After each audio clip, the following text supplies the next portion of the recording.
being transparent and open, I was in a client meeting earlier today, and we're talking about cleaning up books and all of this, and making sure that they understood their tax implications and what an extra $100,000 of income does to their tax situation. Which we've all been there and can nod along that we do that on a daily basis, and then you have to say, well, where'd that extra cash go? And that's a deeper conversation because they have no idea about paying off debt or loans, but the conversation kind of shifted to, well, what's the bigger plan here? Like, you're in your 60s, like there's got to be a succession event.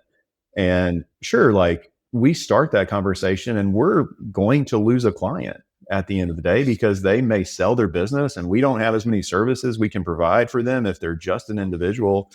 But who else is going to lead that conversation? And if them thinking about things in that way, and us talking about a quality of earnings and due diligence that a buyer is going to require them to go through, and they're going to want the cleanest books possible, and they're going to want to pay top dollar for somebody that has chosen to run this as a business and stay lean and make great decisions.